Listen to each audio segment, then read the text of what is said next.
मित्रांनो, प्राण्यांचे वर्गीकरण बघतो आहोत आपण. त्यामध्ये जो पहिला संघ आहे ज्याला आपण म्हणतो पोरीफेरा, म्हणजेच काय, रंध्रीय प्राणी किंवा त्या ज्या प्राण्यांच्या शरीरावर असंख्य प्रकारचे काय असतात, छिद्रे असतात. आता बघा, इथे आपण आकृती बघतो आहोत स्पंज किंवा ज्याला आपण म्हणतो युस्पॉन्जिया किंवा सायकॉन सुद्धा त्याचं एक उदाहरण आहे. जर आपण आकृती थोडीशी एक्सप्लेन केली तर आपल्या लक्षात येईल. ते म्हणजे बघा, तर या गटातील किंवा या संघातील या फायलम मधील जे काही प्राणी आहे यांच्या शरीरावर आपल्याला एक प्रकारचे असे छोटे छोटे छिद्रे आढळतात. म्हणजे या प्राण्यांच्या शरीराची रचनाच ही एक प्रकारे असंख्य छिद्रमय अशा प्रकारचे असते. यांचे शरीर जे काही आहे असंख्य प्रकारच्या छिद्रांनी बनले असते. आता इथे दोन प्रकारचे छिद्रे आपल्याला इथे बघायला मिळू शकतात. एक आहे ऑस्चिया, बघा, म्हणजे जी छोटी छोटी जी काही छिद्र असतील यांच्या शरीरावर अशी लहान लहान, याला आपण काय म्हणायचं, ऑस्चिया. आणि जी अशी मोठे मोठे ओपनिंग्स असतील किंवा थोडेसे आकाराने मोठे अशी छिद्रे असतील त्याला काय म्हणायचं, ऑस्क्युलम. म्हणजे बघा, छिद्रांचे दोन प्रकार, ऑस्चिया आणि एक आहे ऑस्क्युलम. आता जो ऑस्चिया आहे हा नेमकं काय काम करतो, या ऑस्चियाद्वारे पाण्यामधील जे काही न्यूट्रिएंट्स आहेत किंवा जे काही पोषक द्रव्य आहे यांच्या शरीरामध्ये ती काय करतात, घेतल्या जातात ऑस्चियाद्वारे. त्याचप्रमाणे जे काही ऑस्क्युलम आहे, मग ते जे काही पचन झालेले अन्नद्रव्य असतील किंवा जे काही पोषक द्रव्य त्यांनी या ऑस्चियाद्वारे घेतलेले असतील, ती पोषक द्रव्य किंवा ते पोषक घटक पचनानंतर काय होतात, ऑस्क्युलम म्हणजे मोठ्या छिद्राद्वारे बाहेर पडतात. आता त्याचप्रमाणे जसं शरीर ही झाली शरीराची रचना. आता हे प्राणी नेमके कुठे आढळत असतील, साधारणतः हे प्राणी विशेषतः जलवासी असतात, म्हणजे समुद्राच्या पाण्यामध्ये आढळतात. त्याचप्रमाणे गोड्या पाण्यामध्ये देखील आपल्याला या संघातील प्राणी आढळतात.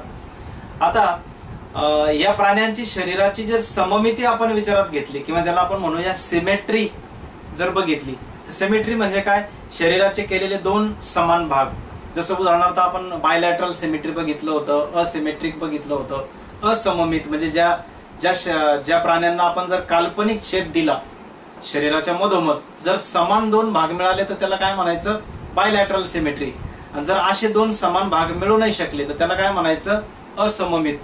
जर आपण इथे एक काल्पनिक छेद दिला, इथे दिला किंवा इथे दिला, तर या प्राण्याच्या शरीराचे आपल्याला दोन समान भाग मिळू नाही शकत. मग अशा प्राण्यांना आपण काय म्हणू शकतो, असममित प्रकारचे प्राणी.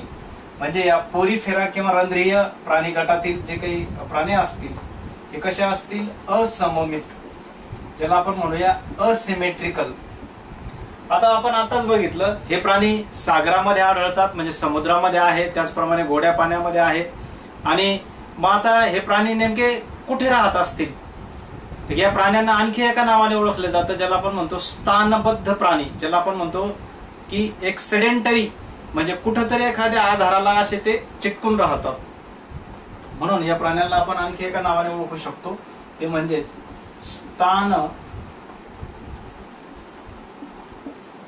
स्थानबद्ध प्रकारचे प्राणी.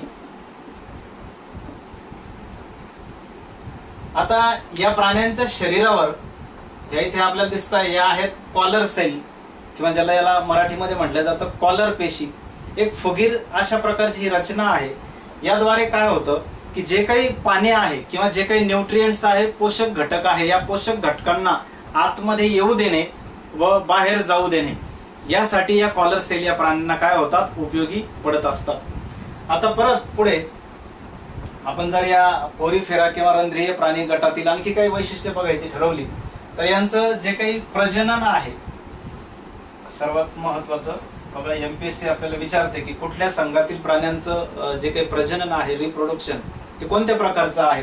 जर इथे आपण विचारात घेतलं तर लैंगिक मीन्स सेक्शुअल अँड असेक्शुअल, ज्याला आपण म्हणूया अलैंगिक, अशा दोन्ही प्रकारच्या प्रजनन विशेषतः या प्राण्यांमध्ये मुकुलायन मीन्स बडिंग, ह्या इथे एक प्रकारची अशी बड आल्यासारखी एक रचना आपल्याला दिसते, एक फुगीर रचना. आणि तिथून हा पार्ट असा वेगळा होतो, असा वेगळा होऊन मग परत एक याला अशी एक वेगळ्या प्रकारचा एक तो प्राणी जन्माला येतो, मग त्याला आपण म्हणतोय मुकुलायन. त्याचाच एक भाग थोडासा फुगतो मुकुल बर्ड सारखा, एखाद्या फुलाच्या कळी सारखा, आणि त्यापासून त्या प्राण्याची काय होते, परत उत्पत्ती होते. आता हे झालं प्रजनन. बघा, मग या प्राण्यांना जे काही आहे, आणखी एक महत्वाची गोष्ट ते ज्याला आपण म्हणतो स्पिक्युल्स किंवा शुकिका, या ज्या काही आहे इथे, या काय आहेत, याच्या शरीरावर शरीर जे काही मिळून बनलेलं आहे ते बनलेलं आहे शुकिकांचं, किंवा त्यालाच कंटिका असं देखील म्हटलं जातं. आणि या कंटिका ज्या काही आहे किंवा स्पिक्युल्स जे काही आहे, थोडक्यात त्याच्या बॉडीचं जे काही लेअर आहे हे मिळून बनलेलं असतं, जेणेकरून त्या शरीराचं काय झालं पाहिजे, एक प्रकारे रक्षण झालं पाहिजे. ते बनलेलं असतं कॅल्शियम कार्बोनेटचं. मग आता या गटातील जो काही रंध्रीय प्राण्यांच्या वर्गीकरणामधला जो काही पहिला संघ आहे, किंवा ज्याला आपण पोर्स म्हणतो, सच्छिद्र प्रकारचे प्राणी म्हणतो, याची जर उदाहरणं आपल्याला आणखी काही बघायचे असतील ते म्हणजे कुठले, तर यामध्ये एक्झाम्पल आपण जर इथे विचारात घेतले तर एक आहे सायकॉन, त्याचप्रमाणे यू स्पॉन्जिया, त्याचप्रमाणे हायलोनिमा, आणि एक शेवटचं एक्झाम्पल आपण जर बघितलं युप्लेक्टेला इत्यादी. आणखी एक महत्वाची गोष्ट, एक फायबर किंवा या प्राण्याच्या शरीराची जी रचना आहे, एक प्रोटीन युक्त जे काही फायबर आहे त्याचं नाव आहे स्पॉन्जिन. म्हणजे हे जे काही प्राणी आहे स्पॉन्जिन नावाच्या तंतुमय प्रथिनांच्या आवरणाने बनलेले असतात. तर अशा प्रकारे आपण प्राण्यांचं वर्गीकरण बघितलं, आणि यामध्ये जो आपला पहिला महत्वाचा संघ आहे तो म्हणजेच कुठला, पोरीफेरा, म्हणजे पोर्स बिअरिंग. पोरी मीन्स व्हॉट, म्हणजेच काय, पोर्स, सच्छिद्र प्रकारची रचना. प्राण्यांचे वर्गीकरण बघतो आहोत आपण. त्यामध्ये जो दुसरा संघ आहे, पहिला संघ आपण बघितला पोरीफेरा, रंध्रीय गटातील प्राणी. यामध्ये आता आपण बघणार आहोत फायलम सिलेंटेरेटा, किंवा त्यालाच म्हटलं जातं संघ निडारिया.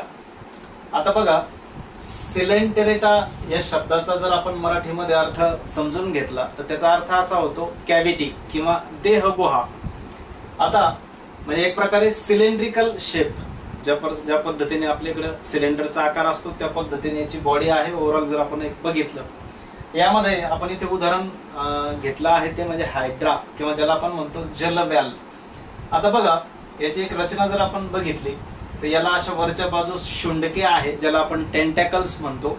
त्याच पद्धतीने इथे त्याला मुखासारखी रचना आहे, ही त्याची ओव्हरऑल एक बॉडी आहे सिलेंड्रिकल शेप.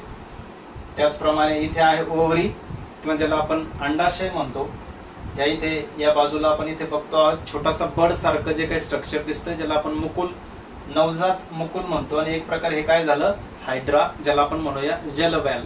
आता बघा, सर्वात महत्वाचं म्हणजे या प्राण्यांचा जर आकार आपण बघितला, एक प्रकारे छत्रीच्या आकाराचा, किंवा ज्याला आपण म्हणूया दंडाकृती आकाराचे हे आपल्याला प्राणी बघायला मिळतील. हे प्राणी जलवासी असतात. आता जलवासी आहे म्हणजे विशेषतः आपल्याला हे प्राणी कुठे बघायला मिळतील, सागरामध्ये, म्हणजे समुद्र आपण म्हणूया. आणि काही प्राणी याच्यातले मात्र आपल्याला गोड्या पाण्यामध्ये देखील बघायला मिळू शकतात. आता बघा, जरी आपल्याला या प्राण्याच्या शरीराचा आकार हा जरा सिलेंड्रिकल शेप सारखा दिसत असेल, म्हणजे फुगीर असा दिसत असेल, पण तरी सुद्धा जर याचा आपण कॅव्हिटीचा विचार केला, पोकळीचा विचार केला, तर या गटातील जे काही प्राणी आहे ते देहगुहाहीन शरीर रचनेचे असतात. म्हणजे एक प्रकारे शरीरामध्ये अशी कॅव्हिटी आपल्याला कुठे पोकळ जागा आपल्याला इथे बघायला मिळणार नाही, म्हणून त्याला काय म्हटलेलं आहे, देहगुहाहीन प्राणी. आता त्याच पद्धतीने जर आपण सिमेट्रीचा विचार केला, म्हणजे एखाद्या प्राण्याच्या शरीराला काय करणे, एक प्रकारे काल्पनिक छेद देणे, आणि तो छेद दिल्यानंतर जे काही समान भाग मिळतात. आता या गटातील प्राण्यांना आपण असं म्हणू शकतो, या प्राण्याची सममिती, समान भाग जर विचारात घेतले तर ते आहेत अरीय सममित प्राणी. ज्याला आपण रॅडियल सिमेट्री असं म्हणतो. रॅडियल म्हणजे कसं, जर याला आपण असे वेगवेगळ्या 5 प्रतलामध्ये जर याला डिवाइड केलं, 5 वेगवेगळे जर असे काप मारले वेगवेगळ्या अँगलने, असे 5 काप मारले, ज्या पद्धतीने एखादा टरबूज किंवा एखादा फळ आपण असं गोलाकार आकाराचं फळ कापतो 5 वेगवेगळ्या अँगलने, आणि त्यातले जर 2 काप आपण विचारात घेतले, ते जे 2 समान भाग मिळतील त्याला काय म्हणायचं, एक प्रकारे रॅडियल सिमेट्री. आता एक दुसरी महत्वाची गोष्ट, या प्राण्याचे शरीर हे द्विस्तरीय, ज्याला आपण डिप्लोब्लास्टिक लेअर, द्विस्तरीय आवरणाचे बनले असते. आता या प्राण्यांना आपण सुरुवातीलाच बघितलं होतं की हायड्रा जो आहे याच्या सुरुवातीला डोक्याकडील भागामध्ये शुंडके किंवा टेंटॅकल्स आहेत. याचा त्याला नेमका काय उपयोग होतो, तर याचा उपयोग त्याला होतो स्वतःच्या बॉडी प्रोटेक्शन साठी. म्हणजे कसं की इथं जे काही आहेत दंश पेशी आहेत, हे जे शुंडके आहेत किंवा ज्याला टेंटॅकल्स म्हणतो आपण, याच्यामध्ये त्याला आपण निडोब्लास्ट देखील म्हणतो किंवा दंश पेशी. जे काही भक्ष्य आहे त्या भक्ष्याला काय करणे, दंश मारणे, आणि तो दंश मारल्यानंतर त्याच्या शरीरामध्ये जे काही ते जे काही हे असेल द्रव गेल्यानंतर तो काय होईल, भक्ष्य त्याला सहज त्या भक्ष्य त्याला तो गिळता येईल. त्यासाठी त्याला हे शुंडके काय होतात, उपयोगी पडतात. थोडक्यात आपण त्याला असं म्हणू शकतो, या टेंटॅकलच्या साह्याने तो स्वतःचं संरक्षण देखील करतो आणि भक्ष्यही मिळवतो. आता मग याचे उदाहरणं जर आपण इथे विचारात घेतले की याचे कोणते कोणते उदाहरणं आपण इथे बघू शकतो, जसं 1 नंबरला आहे हायड्रा. एक्झाम्पल्स बघा, हायड्रा त्याला आपण जलव्याल देखील म्हणतो.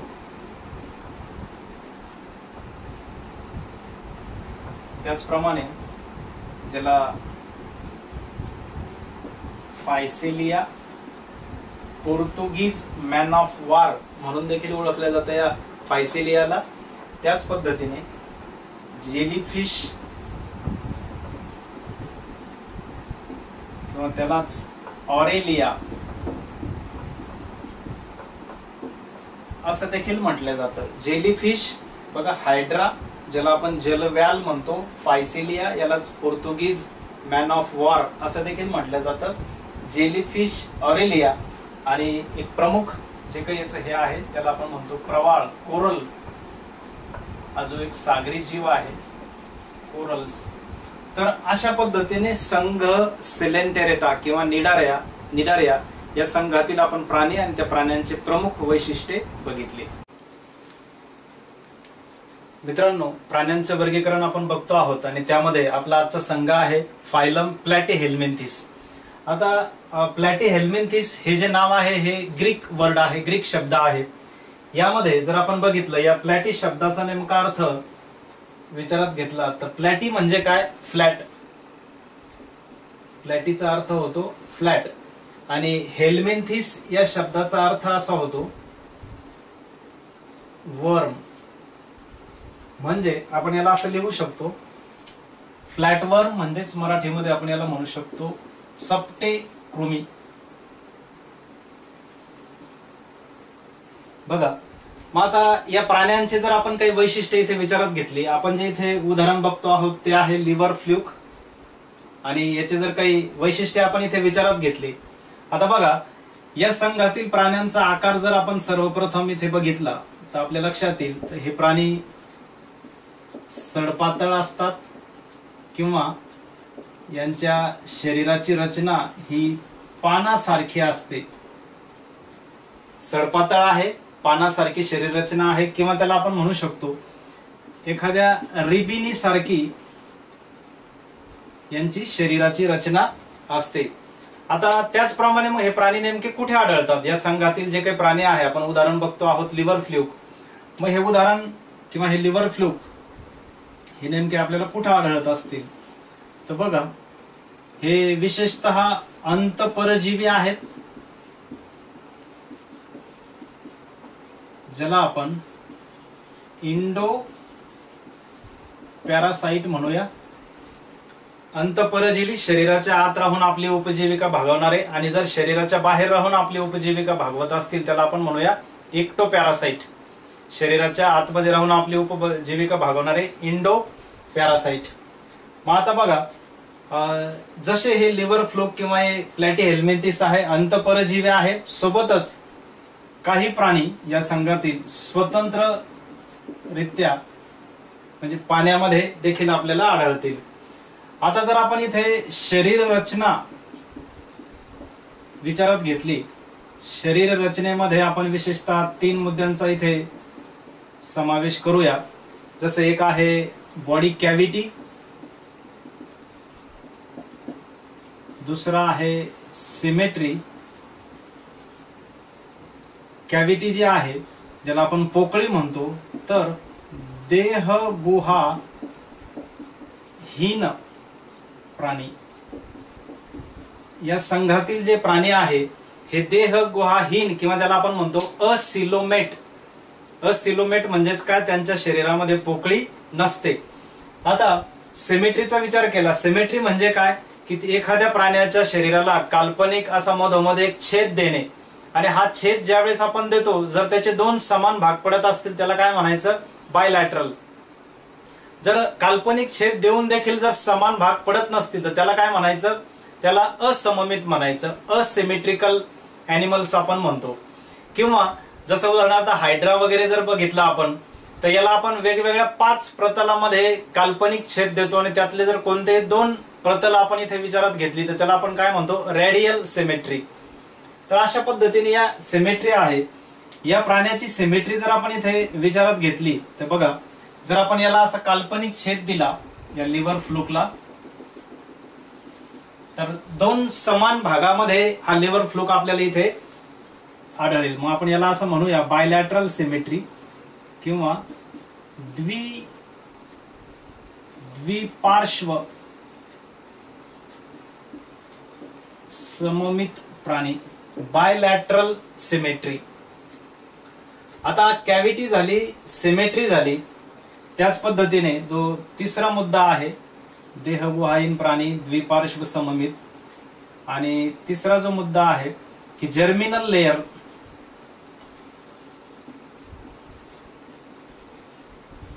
ज्याला आपण जनन स्तर म्हणतो. तर या संघातील जे काही प्राणी आहे आपल्याला त्रिस्तरीय असे आढळतील.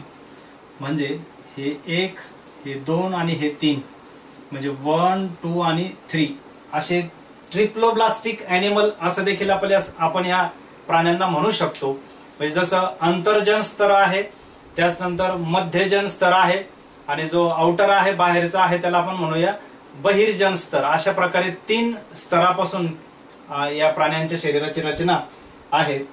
आता या प्राण्याचे जर आपण आणखी एक महत्वाचं वैशिष्ट्य इथे विचारात घेतलं ते म्हणजे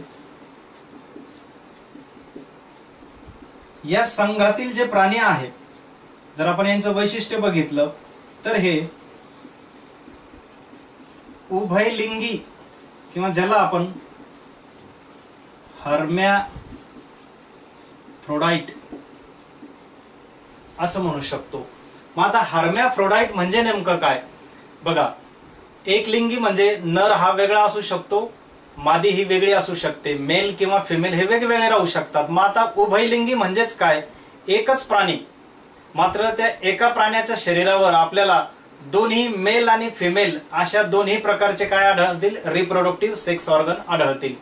म्हणजे हा जो असेल, हा जो उदाहरणार्थ जर आपण याचं प्लॅनेरिया जर उदाहरण बघितलं तर त्यामध्ये आपण सांगू शकतो की जसं उदाहरणार्थ त्यामध्ये टेस्टिस देखील आहे आणि ओव्हरी देखील आहे.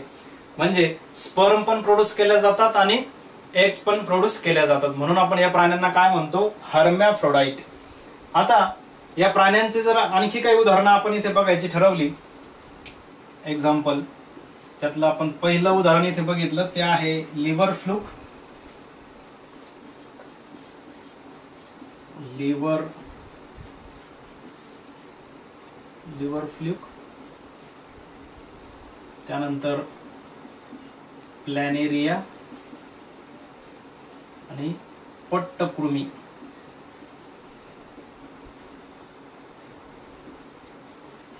आता सर्वात महत्वाचं लिव्हर फ्लुक विषयी थोडंसं आपण इथे सविस्तर बघूया. हा जो आपल्याला इथे आकृतीमध्ये दिसतो आहे लिव्हर फ्लुक, आता हा लिव्हर फ्लुक जो आहे असा चपटा दिसतोय, पानासारखी रचना दिसते आपल्याला. नेमका हा लिव्हर फ्लुक कुठे आढळतो? तर बघा, हा जो लिव्हर फ्लुक आहे त्याच्या नावातच आहे लिव्हर, लिव्हरचा आणि त्याचा काहीतरी संबंध इथे असणार आहे. हा लिव्हर फ्लुक विशेषतः मेंढीच्या शरीरामध्ये आढळतो.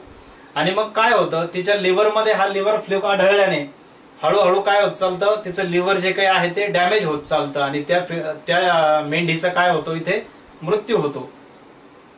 मग आता याची एक सायकल आहे. जे चरणारे जे काही गुरं असतात, उदाहरणार्थ गायी असतील म्हशी असतील, हे चरत असताना काय होतं, ते गवत जे काही खातात गायी म्हशी वगैरे ज्या आहेत, त्या गवतामध्ये हे छोटे छोटे असे लिव्हर फ्लुक त्यांच्या शरीरामध्ये पोटामध्ये जातात आणि त्यांचं जे काही शेण वगैरे जे काही आहे त्याद्वारे ते बाहेर उत्सर्जित केल्या जातात. मग आता ते तिथे काय होतं, गोगलगाय वगैरे जर असेल, गोगलगायच्या जर तिथे गोगलगायने जर त्याला डायजेस्ट केलं किंवा जर त्याला खाल्लं, तर ती जी काही गोगलगाय आहे परत काय होते, गवतावर जाऊन बसते. आणि मग गवतावर जाऊन बसल्यानंतर परत काय होतं की त्या गवताला परत त्या गायी किंवा म्हशीद्वारे खाल्ल्या जातं. तर अशा पद्धतीने हा झाला फायलम प्लॅटीहेल्मिन्थिस. फायलम ॲस्कॅहेल्मिन्थिस किंवा त्याला आपण म्हणू शकतो निमॅथीहेल्मिन्थिस किंवा त्यालाच दुसरं नाव आहे निमॅटोडा. आता हा देखील ग्रीक शब्द आहे. याचा अर्थ जर आपण इथे बघितला, निमॅथी या शब्दाचा अर्थ इथे जर आपण इथे विचारात घेतला तर त्याचा अर्थ होतो राऊंड. आणि हेल्मिन्थिस आपल्याला माहिती आहे, हेल्मिन्थिस म्हणजे काय, कृमी किंवा ज्याला आपण वर्म म्हणतो, म्हणजे याला आपण मराठीमध्ये म्हणू शकतो गोल कृमी. आता इकडे जर आपण याची उदाहरण किंवा याची आकृती जर बघितली तर दोन आपल्याला इथे एक नर जंत दिसतोय, एक आहे मादी जंत. याला आपण म्हणतो ॲस्कॅरिस. ते आपण याला नाव देऊन टाकू ॲस्कॅरिस, पोटातील जंत. आता बघा, फायलम निमॅथीहेल्मिन्थिस आपण बघतो आहोत किंवा निमॅटोडा, किंवा त्याला एक पर्याय आणखी एक नाव आहे ॲस्कॅहेल्मिन्थिस. हे ग्रीक नाव आहे, किंवा याला आपण गोल कृमी किंवा राऊंड कृमी या नावाने देखील ओळखतो. आता पोटातील जंत दोन नर जंत आहे आणि एक मादी जंत आहे. याचा आकार जर आपण बघितला, साधारणतः आपल्याला इथे दिसत आहे की हे जे जंत आहे आकाराने कसे असू शकतात. तर बघा, एक लांबट रचना आहे धाग्यासारखी लांबट रचना आहे, किंवा दंड गोलाकृती अशी देखील रचना आपण त्यांना इथे म्हणू शकतो. आता त्याचप्रमाणे यांचा आढळ नेमका कुठे असतो, हे देखील अंतःपरजीवी आहे. अंतःपरजीवी म्हणजेच काय, एंडोपॅरासाइट.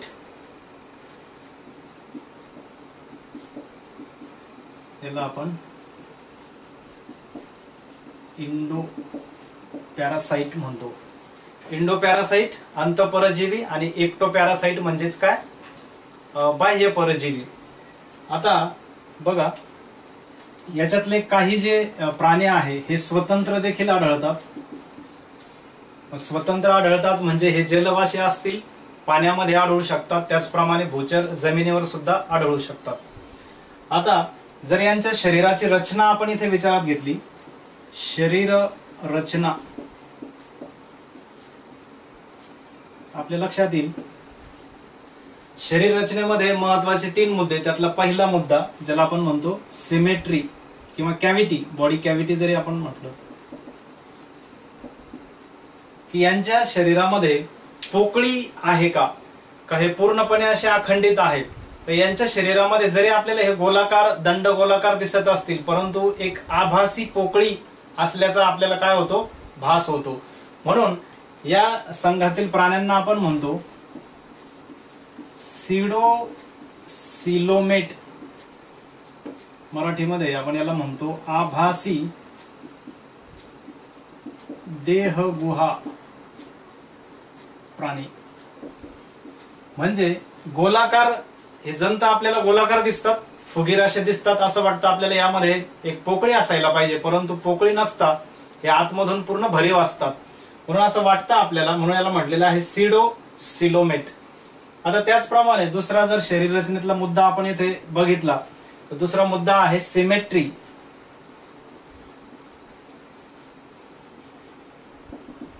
आता याला जर आपण एक काल्पनिक छेद दिला तर याचे देखील आपल्याला दोन समान भागामध्ये भाग मिळतील, म्हणून आपण याला म्हणूया बायलॅटरल सिमेट्रिकल ॲनिमल, किंवा याला आपण द्विपार्श्व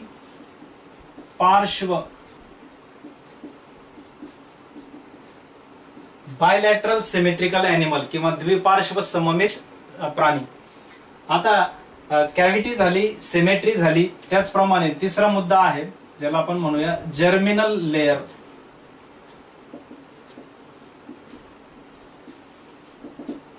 तर हे त्रिस्तरीय जर्मिनल लेयर किंवा जनन स्तराचे प्राणी आपल्याला आढळतील. म्हणजे आतला जो आहे आंतरजन स्तर, नंतर मध्यजन स्तर आहे आणि एक आहे बहिर्जन स्तर, अशा 3 लेयर्सनी या प्राण्यांच्या शरीराची रचना आहे.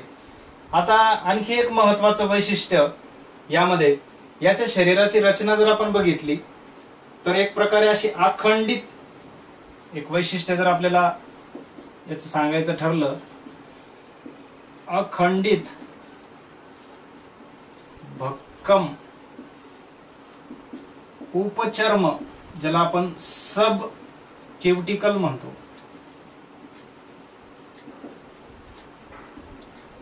याची त्वचा जी काही आहे एक प्रकारे पूर्णपणे म्हणजे फ्रॉम टॉप टू त्याच्या एंड पर्यंत, स्टार्ट त्याच्या माउथ पासून तर एंड पर्यंत, मुखापासून तर गुदद्वारापर्यंत जी काही रचना आहे ती कशी आहे, एक प्रकारे भक्कम आहे.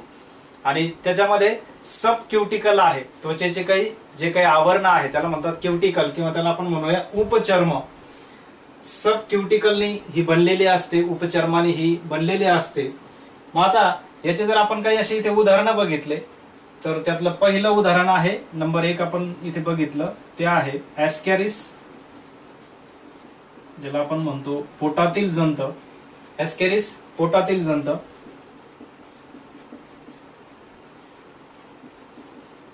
म्हणजे ज्या वेळेस आपल्याकडून दूषित अन्न किंवा दूषित पाणी ग्रहण केलं गेलं त्यावेळेस त्या मार्फत, ह्या दूषित पाण्यामार्फत किंवा दूषित अन्न पदार्थामार्फत हे जंत आपल्या पोटात जातात, त्यावेळेस पोट दुखू लागतं, जुलाब वगैरे अशा प्रकारचा त्रास देखील होतो. आणि ॲस्कॅरिस त्यातच आणखी एक दुसरं उदाहरण आहे ज्याला आपण म्हणतो फिलॅरिया, म्हणजेच हत्ती रोग जंत. आणि याच्यातलं जे तिसरं उदाहरण आहे ते आहे लोया, म्हणजेच काय, डोळ्यातील जंत.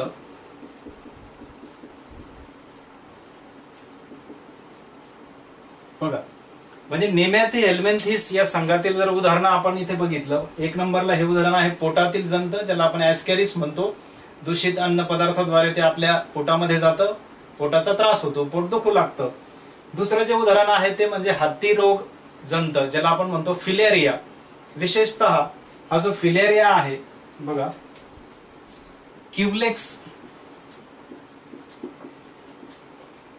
क्युलेक्स डासाची मादी